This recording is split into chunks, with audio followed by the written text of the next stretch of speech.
folks, a year has come and gone pretty much for my gas comparison after building the bread box water heater.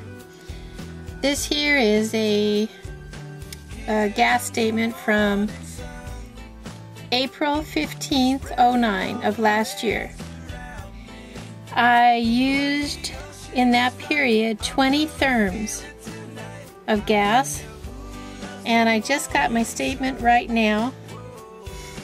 It was dated on 4/22/10 of this year, and I used only 11 therms.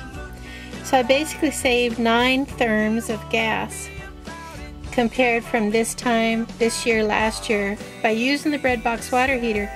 All my other practices as far as drying clothes and cooking and whatnot has been identical. So I almost gained half as much savings by using the bread box water heater within 2 therms. If I just would have saved another 2 therms, I would have cut my gas bill in half. So it's almost half of a savings. So that's pretty darn good. I just wanted to update that. That's it for now.